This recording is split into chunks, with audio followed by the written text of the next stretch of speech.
Fala galera, tudo bem? Tudo tranquilo com você? Professor Wagner aqui do Física. Agora vai você estar acompanhando com a gente as nossas aulas. Vamos nessa que tem mais conteúdo hoje aqui para você, beleza? Antes de mais nada galera, eu peço que você dê aquele like, compartilhe esse vídeo e chame seus amigos. A gente está falando de movimento retilíneo uniformemente e variado, meu querido. O movimento retilíneo uniformemente variado faz parte daquele movimento que envolve aceleração, onde a velocidade já não é mais constante. Então deixa eu te dar um toque, a gente já está numa sequência de aulas. Se você ainda não viu as outras aulas, eu peço que você pare esse vídeo agora, pare tudo que você está fazendo e veja as aulas desde o início, para que você acompanhe da melhor forma possível. Aqui na descrição do vídeo você vai encontrar uma lista de exercícios para resolver sobre esse assunto. No final, em um segundo arquivo tem um gabarito, com cada uma das questões resolvidas para você. Vem comigo!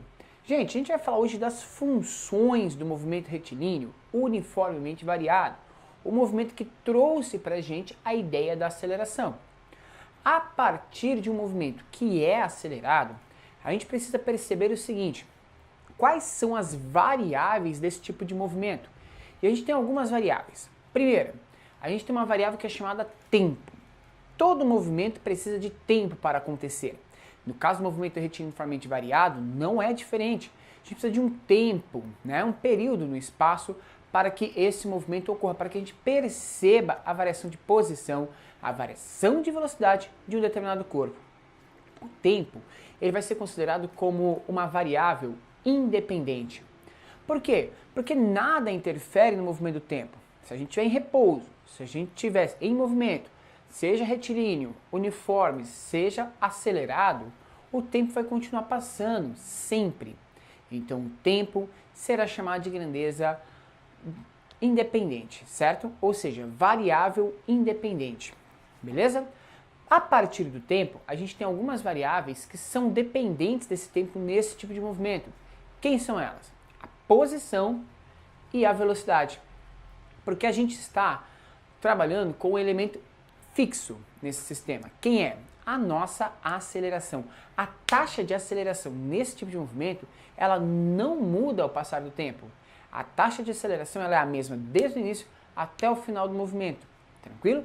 Por isso que o movimento é chamado de movimento retilíneo uniformemente variado. Varia sempre da mesma forma. Tranquilo? Gente, a gente tem dois tipos de movimento.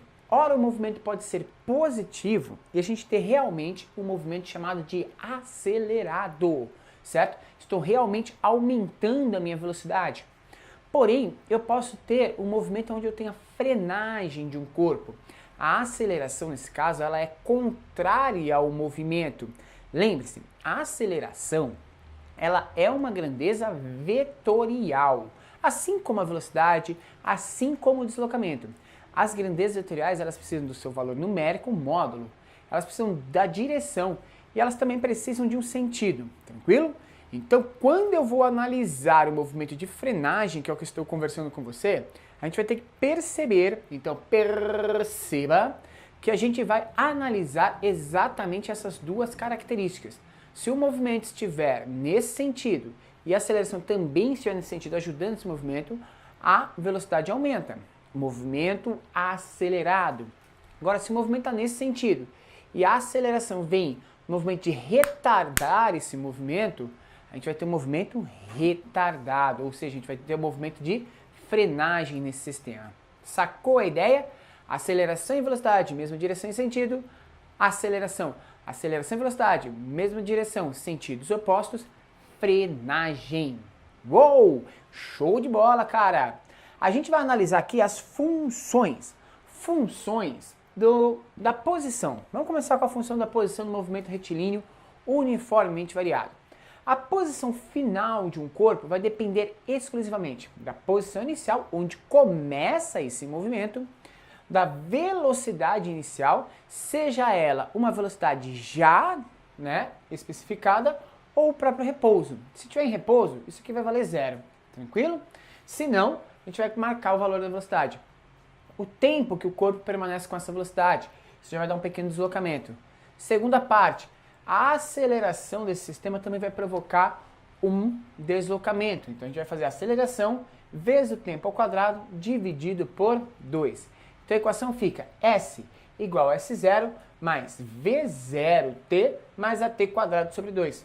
Posição final é igual a posição inicial mais a velocidade inicial vezes o tempo mais a aceleração vezes o tempo ao quadrado dividido por 2. Grandezas vetoriais, velocidade, aceleração e a relação do deslocamento, mas a gente está falando da posição, então a posição não. Mas se fosse deslocamento, aí tranquilo, a gente faria vetorial esse sistema. Beleza, galera? Então olha só, é importante que você saiba quem são as grandezas vetoriais. Se você tiver uma prova dissertativa, você vai ter que colocar aí a relação do vetor nesses tipos de grandeza. Tranquilo? Vamos partir de um exemplo aqui para a gente poder alimentar a nossa discussão. Vamos supor que um corpo largue de uma posição inicial de 20 metros. Show, professor, posição inicial de 20 metros, legal. O que vai acontecer com esse corpo?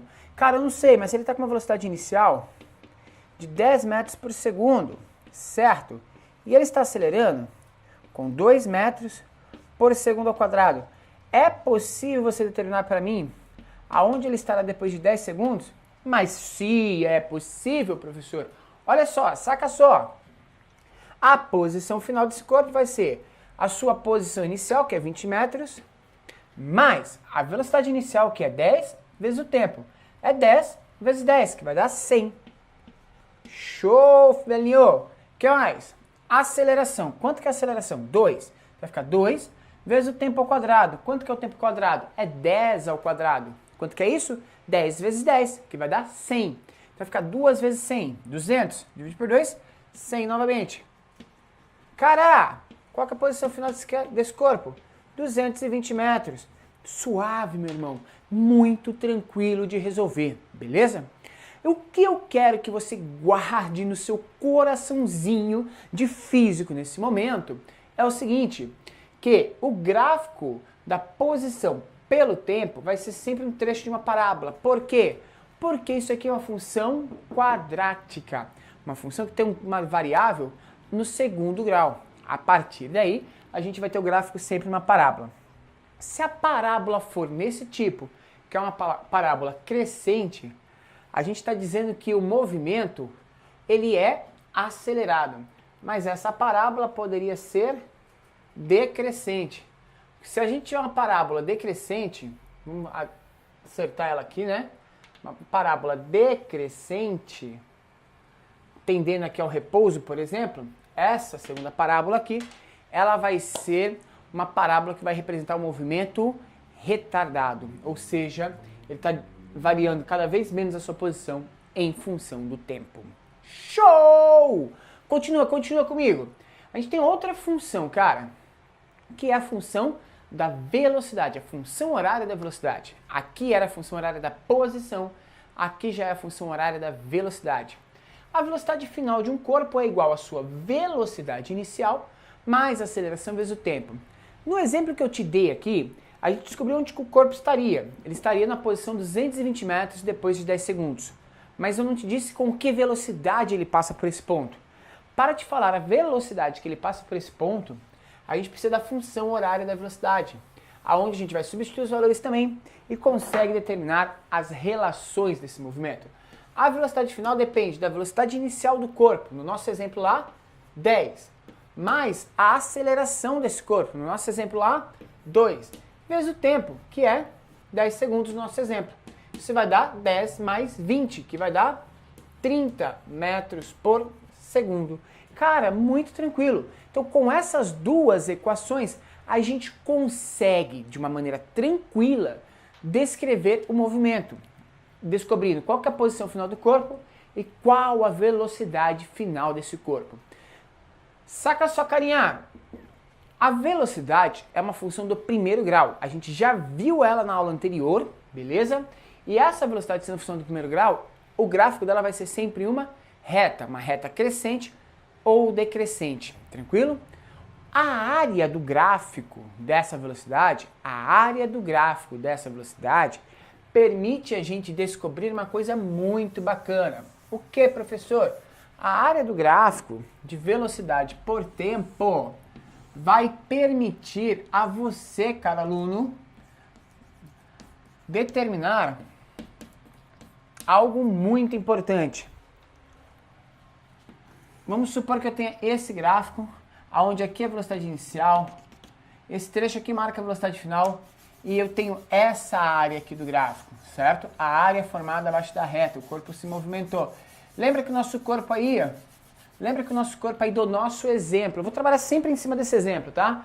A gente tinha uma velocidade inicial de 10 metros por segundo, e a gente calculou aqui a velocidade final de 30 metros por segundo. Volta o vídeo aí que você vai lembrar disso. E eu disse para você que o tempo era de 10 segundos. Pessoal, a área desse gráfico vai permitir para a gente calcular o quê? A área desse gráfico permite que a gente calcule aqui nesse tipo de sistema algo que a gente vai chamar de deslocamento. Ou seja, eu poderia ter calculado o deslocamento desse corpo a partir disso. Olha só, lembra que aqui era 30 a velocidade final e a velocidade inicial é 10? Como que a gente vai fazer? Isso daqui, gente, está dando um trapézio. Base maior, 30. Mais a base menor, 10, vezes a altura, que é 10, porque são 10 segundos, dividido por 2. 30 mais 10, 40. 40 vezes 10, 400. Dividido por 2, 200 metros. Então significa que o deslocamento desse corpo aqui seria de 200 metros. Se ele começou o movimento dele a 20 metros, ele andou mais 200, ele chegou em 220. Tranquilo? Então, pela área do gráfico, é possível que você calcule o deslocamento do corpo. A última equação, a última função que aparece no movimento retilíneo uniformemente variado é Torricelli. Torricelli é utilizado quando você não tem o tempo fornecido na sua questão. Eu tenho uma questão que eu preciso achar a posição do corpo, eu preciso achar a velocidade do corpo, preciso achar a posição do corpo, eu preciso achar a velocidade do corpo, mas eu não tenho uma informação. Qual que é a informação que está faltando? Está faltando para mim a informação de tempo. Se tiver faltando para mim a informação do tempo, é tranquilo. Como que eu calculo isso, gente? Eu vou calcular isso a partir, então, do equação do Torricelli, daí função de Torricelli. Velocidade final ao quadrado é igual a velocidade inicial ao quadrado, mais 2 vezes a aceleração vezes o deslocamento. Velocidade final ao quadrado é igual a velocidade inicial ao quadrado, mais 2 vezes a aceleração vezes o deslocamento. E aí você consegue calcular sem a necessidade de ter a informação do tempo de movimento, beleza? Então, quando que eu uso cada uma dessas equações? Vai depender da informação que lhe é fornecida, o que é falado no exercício. Se o exercício te der a informação ali com os dados, você verifica qual dessas equações tem maior número de incógnitas porque você pode substituir, beleza? Aquela que for mais viável naquele momento é aquela que você vai usar. Então, o ideal é praticar, por isso tem uma lista de exercícios aqui para você, para que você possa utilizar essa prática e assim você construir o seu conhecimento através disso, beleza? No gabarito você vai ver qual equação que a gente foi utilizando para a resolução de cada exercício. Vá praticando e aí você consegue desenvolver tudo que você precisa, beleza? Deixa o seu like aí, compartilhe o vídeo e a gente volta na próxima aula, galera. Valeu, tchau!